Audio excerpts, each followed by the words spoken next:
అంటే గతంలో చూసుకున్నట్టయితే AP deputy CM Pawan Kalyan గారెళ్లి ఒకసారి దాన్ని చూసేసి రావడం జరిగింది. ఆ చూసేసి వచ్చినప్పుడు ఏంటంటే నాసిరకంగా కన్‌స్ట్రక్ట్ చేశారు ఇది. పెచ్చులన్నీ ఊడిపోయాయి. వందల కోట్లతోని అంతా అవినీతి జరిగింది ఇందులో. ఇంకేదో జరిగింది అని చెప్పేసి మాట్లాడడం జరిగింది. అది కూడా మనం గతంలో చూసాం గదా సార్! మరిది ఇప్పుడు మరి ఇది అసలు ఎక్కడ కూడా పొంతన కుదరట్లేదు గదా సార్ మరి? అదే పవన్ కళ్యాణ్ గారు పోయి పెచ్చులు ఊడిపోయన్నాడు. చంద్రబాబు నాయుడు గారు పోయి ఇదే మార్బల్స్ ఇంటర్నేషనల్ మార్బుల్ అవుతారు. లోకేష్ గారు పోయి జగన్ గారి పర్సనల్ కోసం అన్నాడు. ఇంకొక ఆయన పోయి ఇదేం బాత్రూమ్‌లని ఇవన్నీ చూపిచ్చారు. మొత్తం మీద ఇవన్నీ చూపిచ్చేసి ఏం చెప్పారంటే ఇది ఒక అద్భుతమైన రాజమహల్ కట్టాడు జగన్ అని నిరూపించారు. ఇప్పుడు పవన్ కళ్యాణ్ గారు పోయి పెచ్చులు ఊడిపోతే ఎవడు నమ్ముతాడు? ఇప్పుడు పవన్ కళ్యాణ్ గారికి పెచ్చులు ఏడ ఊడాయో తెలీదు గానీ పెచ్చులు ఊడాయి అనే బిల్డింగ్ టాటా వాళ్ళు తీసుకుంటారా? ప్రభుత్వం వ్యక్తి వేరు. టాటా అనేది ప్రెస్టీజియస్ ఆర్గనైజేషన్. అలాంటి టాటా అనే ఆర్గనైజేషన్ దాన్ని తీసుకోవడానికి పోటీ పడిందంటే పెచ్చులు ఊడే బిల్డింగ్ ఎందుకు పెట్టేవాళ్ళు? బిల్డింగ్ అంతా పరిశీలించేశారు. అదే జగన్‌ని ఆ బిల్డింగ్ ని ఎట్లో ఒక రకాన ఆయన విమర్శించాలి, ఆయన నెత్తిన రాళ్ళేయాలి అనుకొని ఏసి వాళ్ళ నెత్తిన రాళ్ళేసుకున్నారు ఇప్పుడు. కాబట్టి ప్రజలు ముందు చులకన అవుదాం తప్ప ఇంకోటిగా ఇంకా దీన్ని పెంచితే ఇంకా మళ్ళీ రివర్స్ అవుతుందని భావించి చివరకు ఈ డెసిషన్ తీసుకున్నట్టు కనిపిస్తుంది. సో మరి వీటన్నిటికి అంటే పరిష్కారం అంటే ఎలా సార్? అంటే ఇప్పుడు జనాలు తీసుకోవాలా? వీటికి డెసిషన్ తీసుకోవాలా? లేకపోతే ప్రభుత్వం డెసిషన్ తీసుకోవాలా? ఎట్లా చూడాలంటారు సార్ దీన్ని? అంటే జగన్ నామస్మరణ ఆపేసి కూటమి నామస్మరణ, ఎన్నికల మేనిఫెస్టో నామస్మరణ చేస్తే వాళ్ళకి మంచిది. ఇట్లా జగన్మోహన్ రెడ్డి గారు ఏ బిల్డింగ్ కట్టే దాని చుట్టూ చర్చలు జరపడం, దాని చుట్టూ విమర్శలు చేసుకుంటూ కాలం గడిపేస్తే అది ఈళ్ళ మెడకు చుట్టుకుంటుంది. కాబట్టి ప్రజలు గుర్తిస్తున్నారు. ప్రజలు గుర్తించి ఏం చేయగలరు? వచ్చి చెప్పలేరు కదా! వాళ్ళకి అవకాశం వచ్చినప్పుడు తీర్పిచ్చేస్తారు. కాబట్టి ప్రజలు వ్యతిరేకించే వరకు ఇది వస్తా ఉంది కాబట్టి ఇప్పుడు మారాను. అంతకుముందు లేకపోతే 16 నెలల్లో ప్రతి 2 నెలలకు ఒకరు రావడం, విసుకొండ మీద ఏదో ఒక నిందలేయడం, ఏదో ఒక మాట్లాడేసిపోవడం. ఇప్పుడు తగ్గిపోయిందిగా. కారణం ఏంటంటే ఇది పని చేయట్లేదు, జనంలో రివర్స్‌లో పనిచేస్తా ఉందనే నిర్ధారణకు వచ్చినారు. ఇప్పుడు వెనక్కి తగ్గారు. అంటే ప్రజల్లో వ్యతిరేకత ఉంది కాబట్టి వాళ్ళు వెనక్కి తగ్గినట్టు కనిపిస్తుంది.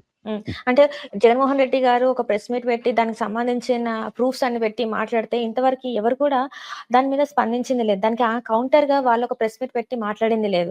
సో వీటన్నిటిని చూస్తుంటే మరి జగన్మోహన్ రెడ్డి గారికి ఏసే క్వెషన్స్‌కి ఇప్పుడున్న ప్రభుత్వం దగ్గర ఆన్సర్స్ లేవని అనుకోవాలా సార్? ఏమనుకోవాలి అసలు? 100% జగన్మోహన్ రెడ్డి గారు 6 7 ప్రెస్ మీట్లు పెట్టాడు. ఒక ప్రెస్ మీట్ కూడా ప్రెస్ మీట్‌లో చెప్పే అలిగేషన్‌కి సమాధానం చెప్పరు. నిన్నప్పుడు ఒకసారి పవన్ కళ్యాణ్ గారిని ఉద్దేశించి ఏదో కార్పొరేటర్‌కి ఎక్కువ, ఎమ్మెల్యేకి తక్కువ ఏదో అన్నాడు. ఒక మాట. 2 గంటల ఉపన్యాసాల్లో ఒక మాట. దాని చుట్టూ మాట్లాడేసినారు. అంటే జగన్మోహన్ రెడ్డి గారు ప్రెస్ కాన్ఫరెన్స్ చేసే ఇట్లాంటి 1, 2 హాట్ కామెంట్ ఉంటాయి కదా! ఈ కామెంట్ చుట్టూ మాట్లాడతారు తప్ప జగన్మోహన్ రెడ్డి గారు లేవనెత్తిన ముఖ్యంగా ఫైనాన్స్ విషయంలో ఇప్పుడు ఆర్థిక ఉగ్రవాది అని పేరు పెట్టారు జగన్ కదా! మరి ఆయన ఆర్థిక విషయాలు అంత స్పష్టంగా మాట్లాడుతా ఉంటే ఆయన చెప్పిన వీటికి దేనికి సమాధానం చెప్పరు. అంటే ఆర్థికంగా ఆయన నిపుణుడైనట్టే కదా లెక్క, ఆయన బాగా చేసినట్టే కదా లెక్క. కాబట్టి జగన్మోహన్ రెడ్డి గారి ప్రెస్ మీట్లకు కానీ, జగన్మోహన్ రెడ్డి గారి పర్యటనలో ఆయన సూటిగా చెప్పే విషయాలకు ఆన్సర్ ఉండదు. ఆ సందర్భంలో కోపతాపాలతోనో ఒక చెనుకో, ఒక కామెంటో, ఒక పరుసు పదజాలం వాడుతూ ఉంటారు సీరియస్నెస్ రావడం కోసం. దాని చుట్టూ మాట్లాడుతున్నారంటే దానికి సమాధానం లేదని అర్థం. ఇంక దీనికి సమాధానం ప్రజలు కూడా అర్థం చూసాను అనుకోండి, రేపు ప్రజలు ఇచ్చే తీర్పు కూడా అట్లే ఉంటుంది. సో ఏదైతే ఇప్పుడు ప్రజలు మీరు అంటున్నట్టు ప్రజలు వ్యతిరేకిస్తే ఎలా ఉంటదంటే ఇప్పుడు 1,00,00,000 సంతకాల సేకరణ ఏదైతే జరిగిందో అది ఒక ఎగ్జాంపుల్ గా తీసుకోవచ్చా సార్ మరి? ప్రైవేటీకరణకి వ్యతిరేకంగా వీళ్ళందరూ 1,00,00,000 సంతకాల సేకరణ చేసేసి నిన్న చూస్తే ర్యాలీ జరిగింది. సో రేపటి రోజున గవర్నర్ కూడా జగన్మోహన్ రెడ్డి గారు ఆ పత్రాలను ఇవ్వబోతున్నారు. సో ఇదొక వ్యతిరేకంగా జరుగుతుంది, ప్రభుత్వానికి వ్యతిరేకంగా ఉన్నారు ప్రజలు అనేది ఇదొక ఎగ్జాంపుల్ గా చూడొచ్చా సార్? ఖచ్చితంగా 1,00,00,000 సంతకాల ఉద్యమము కానీ, ర్యాలీలు కానీ ప్రజల మద్దతే కాదు, ప్రభుత్వ ఆలోచనలో కూడా ప్రభావపడింది. మీకు 1,00,00,000 సంతకాలు సేకరించి జిల్లాల కేంద్రాల నుంచి నిన్న రాష్ట్ర కేంద్రానికి పంపించారు. దాదాపు 1,00,00,000 అనుకున్నారు కానీ 1,20,00,000 దాకా వస్తాయని అంటున్నారు. ఏదైనప్పటికీ ఇప్పుడు ఎంత ప్రభావం పడిపోయిందంటే ప్రభుత్వం మీద 3 నెలల క్రితం జగన్మోహన్ రెడ్డి గారు 1,00,00,000 సంతకాల ఉద్యమం చేపట్టకుండా 3 నెలల క్రితం తప్పదండి 4-5 వేల కోట్లు అవుతుంది దానికి ఇన్కంప్లీట్ పూర్తి చేయడానికి, సంవత్సరానికి ఒక 1,500 కోట్లు మెయింటెనెన్స్ అవుతుంది, ఇంత పెట్టే పరిస్థితిలో ప్రభుత్వం లేదు కాబట్టి ప్రైవేట్ వ్యక్తుల చేతుల్లోకి తీసుకుంటున్నాము అని ప్రభుత్వం మాట్లాడింది. కానీ ఈ రోజు ఏం మాట్లాడుతున్నారు? అసలు మేము ప్రైవేటీకరణ చేయలేదు, అబద్ధాలు చెప్తున్నారు అంటున్నారు. అంటే 3 నెలల క్రితం ప్రైవేటీకరణ చేస్తున్నాం అని చెప్పి నిన్న మొన్న నుంచి అసలు ప్రైవేటీకరణ చేయలేదు, అబద్ధం చెప్తున్నారు జనంలోకి అంటున్నారు. అంటే ప్రైవేటీకరణ చేయలేదు అంటున్నారంటే జగన్మోహన్ రెడ్డి గారి 1,00,00,000 సంతకాల సేకరణ ఎఫెక్ట్ పడినట్టే. ప్రైవేటీకరణకు వ్యతిరేకంగా 1,00,00,000 మంది సంతకాలు పెట్టారు కాబట్టి మేము ప్రైవేటీకరణ చేయలేదని చెప్పేస్తున్నారు. కాబట్టి దీని అర్థం కానీ ఏంటంటే గతంలో ఉన్నాయి. జగన్మోహన్ రెడ్డి వాళ్ళు గారు మాట్లాడిన వీడియోసే ఉన్నాయి కదా సార్! వాళ్ళు మర్చిపోతున్నారు కదా. మాట్లాడిన అప్పుడు అసలు గతంలో 14,00,000 కోట్లు అప్పున్నోళ్ళు ఇప్పుడు 6,00,000 కోట్లు అప్పు వాళ్ళే అంటున్నారు కదా. అందుకే దొరుకుతారు. హ్మ్. కాబట్టి ప్రభుత్వం జగన్మోహన్ రెడ్డి గారు టేకప్ చేసినటువంటి కోటి సంతకాల ఉద్యమం బాగా పనిచేసింది. భవిష్యత్తులో కూడా పనిచేస్తుంది. హ్మ్. ప్రభుత్వం ప్రైవేటీకరణ అని చెప్పుకోవడానికి భయపడతా ఉంది.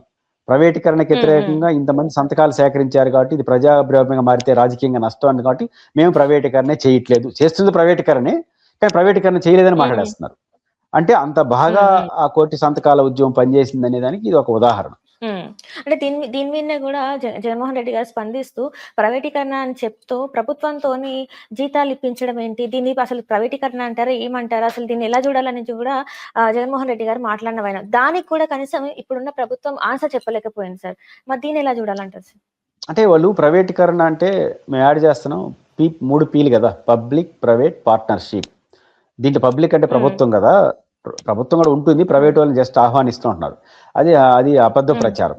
ఇది తప్పించుకోవడం కోసం చెప్తున్న మాట. ఎందుకంటే ప్రైవేటు అజమాయిషీలో ఉంటుందా మెడికల్ కాలేజీ?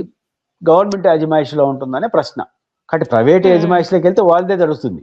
ప్రైవేట్ వ్యక్తి హ్మ్. ఎవడు హ్మ్. కూడా సేవ చేయడానికి వచ్చి డబ్బులు పెట్టడు. ఈరోజు తెల్లారితో రూ. 10 హ్మ్. పెడితే సాయంత్రం రూ. 20 జోబులో వేసుకోమోదాం అని వస్తాడు. మీరైనా నేనైనా హ్మ్. ప్రైవేట్ సెక్టార్‌లో ఉంటే ఆధారంగా చేస్తాం. దేశ సేవ కోసం చేయం. దేశ సేవ కోసం చేయంటే మనమే సొంతంగా ఒకటి పెడతాం. కాబట్టి ఈరోజు హ్మ్. ప్రభుత్వ స్థలాల్లో 40, 50 ఎకరాలు విలువైన కోట్ల రూపాయల విలువైన స్థలాలు, బిల్డింగ్సు, గవర్నమెంట్ ఆఫ్ ఇండియా నుంచి మెడికల్ కాలేజ్ పర్మిషను ఇంత ఉన్నాయి హ్మ్. కాబట్టి హ్మ్. దీంట్లో కొంత డబ్బులు ఖర్చు పెట్టి ఏం పెడతారు? వాళ్ళకి అప్పగిచ్చారనుకోండి, ఆ 50 ఎకరాలు పోయి బ్యాంకులో తనఖా పెడతారు. బ్యాంకోడు లోన్ ఇస్తాడు. హ్మ్. ఆ లోన్ తీసుకొచ్చి కట్టేస్తారు. ఇవి అమ్ముకుంటారు మెడికల్ సీట్లు. హ్మ్. అదేవిధంగా హ్మ్. హాస్పిటల్‌లో కొన్ని ఫీజులు వసూలు చేస్తారు.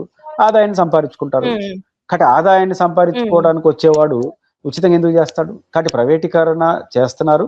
కాబట్టి ఈ విషయాలన్నీ జగన్మోహన్ గారు ఎస్టాబ్లిష్ చేస్తున్నారు కాబట్టి వాళ్ళు దానికి ఆన్సర్ లేదు కాబట్టే ఈ మార్గాన్ని ఎంచుకున్నారు. అసలు మేము ప్రైవేటీకరణ చేయట్లేదండి.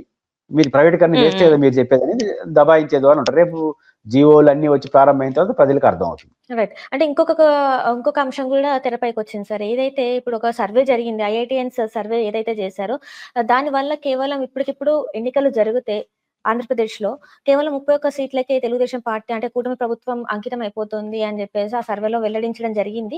సో, దానివల్లనే ఈ ప్రైవేటీకరణ ఏదైతే ఉందో దాన్ని వెనక్కి తీసుకున్నారనేది గూడా ఒక వార్త గూడా మనకి క క వినిపిస్తుంది సార్. ఇదేమన్నా అంటే దీనికి దానికి ఏమన్నా సంబంధం ఉందంటారా సార్ మరి?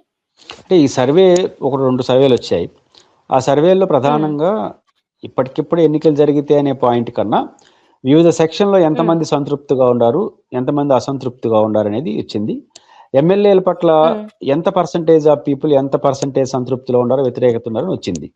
ఈ 2 హ్మ్. యాంగిల్ గూడా ఎమ్మెల్యేలు గాని, వివిధ సెక్షన్‌లు ప్రభుత్వ విధానాల వల్ల వచ్చే నష్టాలొచ్చినప్పుడు, ప్రభుత్వానికి ఒక రకమైన డేంజర్ బెల్స్‌నే ఇనిపిచ్చాయి. ప్రభుత్వం అది డేంజర్ రైట్ సార్. బెల్స్‌గా భావించి రెక్టిఫై చేసుకుంటే మంచిది. లేపోతే ఒక నష్టం వస్తుంది. ఎందుకంటే వాళ్ళు ఎస్టాబ్లిష్ చేసిందంతా రైతాంగం గిట్టుబాటు ధరతో అందరూ అసంతృప్తిగా ఉన్నారు అనేది వాళ్ళు హ్మ్. ఎస్టాబ్లిష్ హ్మ్. చేశారు. అది ఫ్యాక్ట్ కనిపిస్తా ఉంది. హ్మ్. ఇప్పుడు మా చిత్తూరు జిల్లాలో హ్మ్. హ్మ్. 45,000 మంది మామిడి రైతులు ఇబ్బంది పడుతున్నారు. వాళ్ళకి ప్రభుత్వం ఇచ్చిన హామీ హ్మ్. ప్రకారం వర్క్ జరగట్లేదు. ఇప్పుడు వాళ్ళు కోపంగానే ఉంటారు గదా.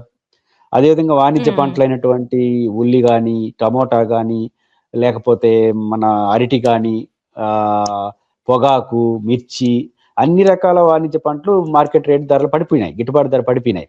వాళ్ళందరూ ప్రభుత్వం మీద ఆశలు హ్మ్. పెట్టుకుంటారు. ప్రభుత్వం చేయకపోతే ప్రభుత్వం వ్యతిరేకంగా మారుతుంది. అది రేపు వ్యతిరేక ఓటింగ్ కూడా మారుతుంది. ఆ రకంగా సెక్షన్‌ల వారీగా వ్యతిరేకత వస్తా ఉంది. ఎమ్మెల్యేల పెర్ఫార్మన్స్ బాగాలేదనేది మీరు నేను చెప్పడం కాదు.